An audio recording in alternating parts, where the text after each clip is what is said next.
Good morning সবাইকে। এখন দেখো আমার বরের টিফিন বানাচ্ছি, অফিস যাবে। এখানে আমার চা করা হয়ে গেছে, এখানে ভাত করেছি, আর এই যে ডিম সেদ্ধ করে নিয়েছি। তো এই ডিম সিদ্ধ আর এগুলো দিয়ে একটা রেসিপি বানাবো। আমার বরের আজকে সকালবেলা টিফিন করব। এখানে এই যে ওর গরম জল বসিয়েছে, ও স্নানে যাবে। তো চলো তোমাদের সঙ্গে পারলে একটু একটু হয়তো শেয়ার করব। তো চলো তোমরা দেখে থাকো, আর ব্লগটা আমি এখান থেকে স্টার্ট করলাম। সো এভরিওয়ান, আমার অনেকটা দেরি হয়ে গেছিলো, তারপর গেছিলাম যে জল আনতে আমরা এক্ষুনি, যার কারণে তোমাদের সঙ্গে শেয়ার করতে পারিনি আজকের টিফিনটা। তো দেখতেই পাচ্ছ এই যে এটা আজকে একটু অন্যরকমভাবে করেছি, রাইসটা এগ রাইস। ওই ডিমটাকে তো সিদ্ধ করে নিয়েছিলাম, তো তোমাদের অন্যদিন আমি শেয়ার করব, মানে অন্যদিন দেখাবো। এটা আরও আর একদিন বানাবো, তখন দেখাবো। তো চলো এখন টাটা সবাইকে। এই যে এখন ওকে একটু পাউরুটি সেকে দিচ্ছি আর কি, ঘি দিয়ে। আর ওইদিকে চাও আমার হয়ে গেছে দেখো, আর ওইদিকে রেডি হচ্ছে। জল আনতে গেলে অনেকটাই দেরি হয়ে যায়। প্রায় অনেক দিন পরই আবারও সেই বৃষ্টি, দেখতেই পাচ্ছ। দুপুরবেলা এখন 12টা বাজে, আর বৃষ্টিও শুরু হয়ে গেছে এখন।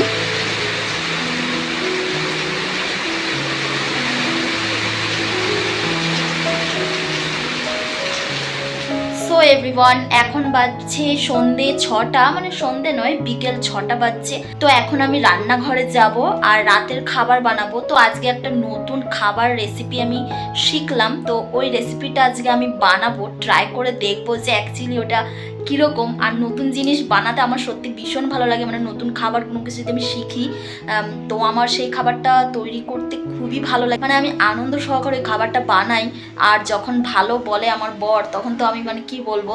তবে আজকে আমি একটা নতুন খাবার ট্রাই করবো, আর ভাবলাম তো তোমাদের সঙ্গে একটু শেয়ার করি। তো চলো বেশি বকবক না করে রান্নাঘরে যাই, আর তোমরা পুরোটা কিন্তু স্কিপ না করে দেখতে থাকো। আর রেসিপিটা ভালো লাগলে অবশ্যই তোমরাও কিন্তু ট্রাই করো। তো দেখো প্রথমে এই যে এই লাউটাকে, লম্বা লাউ লাগবে কিন্তু এই রেসিপিটা করতে। তো লাউটাকে প্রথমে এই যে এইভাবে ছুলে নেব, আর পুরো লাউটাকে আমি কিন্তু এইভাবেই এইটা দিয়ে ছুলে নেব। তো চলো আগে ছুলে নিই, তারপরে আবার তোমাদেরকে দেখাচ্ছি। সো আমার এটা পুরোটাই ছোলা হয়ে গেছে, দেখতেই পাচ্ছ। আর লাউয়ের কিন্তু একটা ভালো গুণ কি জানো তো, লাউয়ের কিন্তু কোনো কিছু বাদ যায় না। শুধু এই যে এই ডান্টিটার এর এই মাথার কাছটা একটুখানি বাদ যাবে, আর বাকি এই যে দেখছো ছোকলা, এইগুলো কিন্তু একদম ভুল করেও কেউ ফেলবে না। এইগুলোকে কুচি কুচি করে কেটে তারপর যদি তুমি একটু পেঁয়াজ দিয়ে ফ্রাই করো, মানে ভাজা, যেরকম আলু ভাজা, তো সেরকম করে যদি ভেজে তোমরা একবার গরম ভাতের সাথে খেয়ে দেখবে, দারুণ খেতে লাগবে, দারুণ অসাধারণ। তো আমি এখন এগুলোকে রেখে দেবো, কারণ এটা ভাত দিয়ে খেতে হবে। আমি এটা কালকে বানাবো, আজকে শুধু আমি এখন লাউটাই বানাই। চলো। তো দেখো এই যে এরকম করে বেগুন ভাজার মতো চাকচাক করে কিন্তু লাউটা পুরোটা আমরা কেটে নেব। তো তোমরাও এইভাবে কেটে নেবে। এই দেখো দেখতেই পাচ্ছ, চাকচাক করে এরকম করে কেটে নিতে হবে। পুরোটা আমি কেটে নিয়েছি। তো চলো এর পরের ধাপে যাই, যে আমি কিভাবে কি করব, ঠিক আছে। একটা পাত্রে এখানে সমস্ত গুঁড়ো মশলা কিন্তু নিয়ে নিতে হবে। তো এখানে দেখো হলুদ গুঁড়ো, নুন, জিরার গুঁড়ো, ধনিয়া গুঁড়ো, লঙ্কার গুঁড়ো, আর একটু গরম মশলা, আর আছে এখানে 2 চামচ বেসন। তো এগুলোকে ভালো করে কিন্তু মিক্স করে নেব আমি। এই দেখো ভালো করে সবগুলোকে মিক্স করে নেব এইভাবে। দেখো একটা পাউডার তৈরি হয়ে গেছে। এইবারে এই যে দেখতে পাচ্ছ, এইগুলোকে আমি পাউডারের মধ্যে ভালো করে মিক্স করব কিন্তু, ঠিক আছে। দেখো এইভাবে সুন্দর করে মিক্স করে নেব। আর পাশে কিন্তু এই দেখো তেলও গরম হতে দিয়েছি। এবার এই ফুটন্ত তেলে এইগুলোকে ফ্রাই করে তুলে নেব। চলো তোমাদেরকে দেখাই করে দেওয়া যাক। এই যে দেখতেই পাচ্ছ, এই দেখো বেগুনের মতো ভাজতে হবে, ঠিক যেমন আমরা বেগুন ভাজি। আমি 4টে দিয়ে দেব, ব্যাস। এবারে 4টে হোক। তো দেখতেই পাচ্ছ আমি উল্টে দিয়েছি, আর এখানে দেখো পুরো দেখে মনে হচ্ছে যেন বেগুন ভাজা। তোমাদের কি সেরকমই মনে হচ্ছে? তাহলে একদমই নয়, এটা লাউ, আর ওপরে মশলাটা একদম চুপকে গেছে। তো আমি এগুলো সবগুলো এক এক করে ভেজে নিই, তারপরে তোমাদেরকে বাকিটা আরও ভিডিওর মাধ্যমে কিন্তু শেয়ার করব। তোমরা কিন্তু কেউ স্কিপ করবে না বলে দিলাম। এই রেসিপিটা জেনে রাখো, আর তোমরাও কিন্তু বাড়িতে অবশ্যই ট্রাই করো। পেস্ট শুধু টমেটো আর কাঁচা লঙ্কাই লাগবে। তো এখানে আমি একটা বড় সাইজের টমেটো নিয়ে নিয়েছি, আর একটা ছোট টমেটোর অর্ধেকটা নিয়ে নিয়েছি আর কি, আর দুটো কাঁচা লঙ্কা দিয়ে দিয়েছি। তোমরা যে যেরকম ঝাল খাবে সেরকম ঝালটা মেনটেন করবে। এখন আমি এটাকে চটজলদি পেস্ট করে নেব। তো এখানে দেখো দুটো বড় সাইজ পেঁয়াজ আমি একেবারে কুচি কুচি করে কেটে নিয়েছি। তোমরা যতটা পারবে কুচি করতে ততটা কুচি করে কেটে নেবে। আর এখানে আমার এই যে এগুলো ফ্রাই করে ওঠানো হয়ে গেছে। তো এরপর আমি পুরো রান্নার দিকে যাব, তোমাদের সঙ্গে শেয়ার করব। আর আমার দেখতেই পেয়েছিলে লাউটা অনেকটা বড় ছিল, তো আমি পুরো লাউটা তো ওইটা করছি না, বাকি যেটুকু বেঁচে ছিল আমি একটু ফ্রাই করে দিচ্ছি আর কি, রুটির সঙ্গে ভালো লাগবে। এখানে কড়াইতে আমি তেল দিয়ে দিয়েছি, গরম হয়ে গেছে। তো আমি এখানে তেজপাতা আর একটু টুকরো 2 টুকরো দারচিনি দিয়ে দিয়েছি, আর কিচ্ছু কিন্তু দেব না। এরপর এটার মধ্যে আমি পেঁয়াজটা দিয়ে দেব।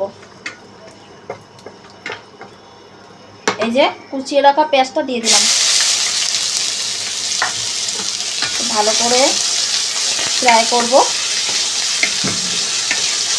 তো দেখো পেঁয়াজটা একটু ফ্রাই করা হয়ে গেছে। তো তার ভিতরে আমি দিয়ে দিয়েছি হচ্ছে ওই টমেটো আর লঙ্কা যে পেস্ট করে রেখেছিলাম ওইটা দিয়ে দিয়েছি। এখন এটাকে ভালো করে একটুখানি ফ্রাই করব আর কি কিছুক্ষণ, কারণ জানোই টমেটোর একটা কাঁচা গন্ধ থাকবে, তো ভালো করে ফ্রাই করে নেবো আর কি। দেখতেই পাচ্ছ কিরকম তেল ছেড়ে গেছে। এরপর আমি কিছু গুঁড়ো মশলা আমি এখানে অ্যাড করে দেব, নুন হলুদ বেসিক যেই মশলাগুলো হয় গুঁড়ো মশলা। তো দেখো এখন আমি এটাকে ঢাকা দিয়ে মশলাটাকে কষিয়ে নেব ভালো করে। দেখো এরপর মশলা থেকে তেল ছাড়লে এর মধ্যে আমাকে অ্যাড করে দিতে হবে দই। তো দই অ্যাড করে দিলাম।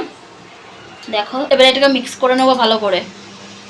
এখানে একটু ভেজিটেবলস আছে, মানে একটু টমেটো, একটু ক্যাপসিকাম আর একটু পেঁয়াজ আমি এইভাবে সব কোট কোট করে কেটে নিয়েছি, দেখতেই পাচ্ছ। তো এইগুলোকে না আমি একটু ঘি দিয়ে ফ্রাই করব আলাদা করে। তো ঘি দিয়ে কিংবা তোমরা বাটার দিয়েও ফ্রাই করতে পারো, বাটার দিয়ে করলে কিন্তু অসাধারণ লাগবে। যেহেতু আমার কাছে নেই বাটার, তাই আমি এখন এগুলোকে ঘি দিয়ে ফ্রাই করব। তো দেখতেই পাচ্ছ আমি এখানে তাওয়া বসিয়ে দিয়েছি, এখন এটার মধ্যেই আমি এগুলোকে হালকা ফ্রাই করে নেব। দেখতেই পাচ্ছ সব একসাথে এরকমভাবে একটু হালকা ফ্রাই করে নেব আর কি। আমি দেখো যেইভাবে ফ্রাই করছি তোমরা এভাবেই ফ্রাই করে নেবে। টমেটোটা এখন দিচ্ছি না, কারণ টমেটোটা আমরা জানি একটু জল জল হয়, তো পুরো নাইলে জল জল হয়ে যাবে, ওই জন্য টমেটোটা একটু পরে দেব। তো দেখো লাস্ট পর্যায়ে টমেটো দিয়ে একটুখানি নাড়াচাড়া করে নিয়ে এই যে আমি নামিয়ে দিলাম এখানে, এই দেখো। আর কড়াইটা আমি আবারও এই যে বসিয়ে দেব। এখানে দেখতেই পাচ্ছ মশলার কড়াইটাকে আমি আবার বসিয়ে দেব, কারণ আমার কাছে একটাই আছে। তোমাদের কাছে দুটো থাকলে তোমরা কিন্তু নামাবে না, জল দিয়ে দেবে। আমার কাছে যেহেতু একটাই আছে তাই আমাকে নামিয়ে ওইটাকে ফ্রাই করতে হলো। তো দেখো এখানে আমার মশলা কষানো হয়ে গেছে, দেখতেই পাচ্ছ তেল ছেড়েছে কেমন। এখন আমি এই পর্যায়ে কিন্তু জলটা দিয়ে দেব। তো দেখো পরিমাণ মতো আমি সামান্য জল দিয়ে দিলাম। তো পরিমাণ অনুযায়ী জলটা দিতে হবে। আমি 1 গ্লাস পরিমাণ জল দিয়ে দিলাম গ্রেভির জন্য। আমি এই যে দেখতেই পাচ্ছ এগুলো কিন্তু আমি এখানে দিয়ে দেব, যেই ভেজিটেবলসগুলো আমি ফ্রাই করেছিলাম পুরো সবটা দিয়ে দিলাম। ওগুলো কিন্তু বেশি দিলেও ক্ষতি ছিল না, তোমরা একটু বেশি পরিমাণেও দিতে পারো, আমি অল্পই ব্যবহার করলাম। এবার এটাকে বাড়িয়ে দেব আর ফুটতে দিয়ে দেব। তো দেখো এখানে গ্রেভিটা অনেকটা টেনে গেছে, আর এবারে পালি হচ্ছে যে এইগুলোকে গ্রেভির মধ্যে দিয়ে দেওয়া এক এক করে। তো চলো আমি এক এক করে সবগুলো এইভাবে দিয়ে দেব। দেখতেই পাচ্ছ কত সুন্দরভাবে দিয়ে দিলাম। এবারে ভালো করে এটাকে মিক্স করব। আর দেখো কত সুন্দর একটা এসছে গ্রেভিটা দেখতে। তো এটা সিদ্ধ হওয়ারও একটু ব্যাপার আছে, হালকা ভেজে তো ছি কিন্তু হালকা একটু সিদ্ধও হবে ধরো। তো চলো আর বেশি নাড়াচাড়া না করে এখন এইভাবে রেখে দিই। এবার একটু ঢাকা দিয়ে রেখে দেব, আর গ্রেভিটা আরেকটু টানবে আর কি। তো আমি এখন দিয়ে দিলাম, কারণ বললামই লাউটা একটুখানি সিদ্ধ হয়ে যাবে। তো ডান, এখানেই লাস্টে ধনেপাতা দেবো একটু, সেটাও তোমাদের সঙ্গে কিন্তু শেয়ার করব, সঙ্গে থাকো।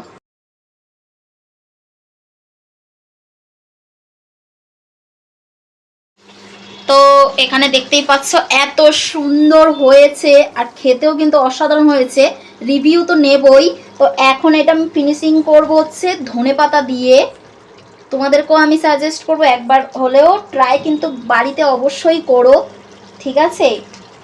এত অপূর্ব খেতে, মানে কি বলবো। ধনেপাতা দিয়ে কিন্তু এটাকে আমি একদমই নাড়বো না, ঢাকা দিয়ে দেব আর বন্ধ করে দেব, কারণ ধনেপাতার স্মেলটা পুরো তরকারিতে ছড়িয়ে যাবে। তো চলো বন্ধুরা, টাটা। আজকের রেসিপিটা কীরকম লাগলো জানিও, আর রিভিউ তোমাদেরকে দিচ্ছি। তো চলো এখন টাটা। তো এখন দেখো এই যে দিয়েছি ওকে, খেয়ে বলবে কীরকম হয়েছে। আমি ফার্স্ট টাইম ট্রাই করলাম, তো রেসিপিটা কি মানে দ্বিতীয়বার বানানোর যোগ্য হয়েছে? সুপার হয়েছে, ভালো হয়েছে একদম। Thank you. তো এই যে দিয়েছি দেখো, আর এরপরে যে বাকিটা এখানে রয়েছে আমিও নেব, তাই তো? রুটি দিয়েও খাবে আর আমি ভাত দিয়ে খাবো। চলো বন্ধুরা, আজকের ভিডিওটা এখানেই শেষ করছি। তোমাদের সঙ্গে দেখা হবে পরের আরও একটি ব্লগে। ততক্ষণের জন্য সবাইকে good night, tata, bye bye. সবাই সুস্থ থেকো, ভালো থেকো, টাটা। টাটা। তোমরাও বানিয়ে ট্রাই করো।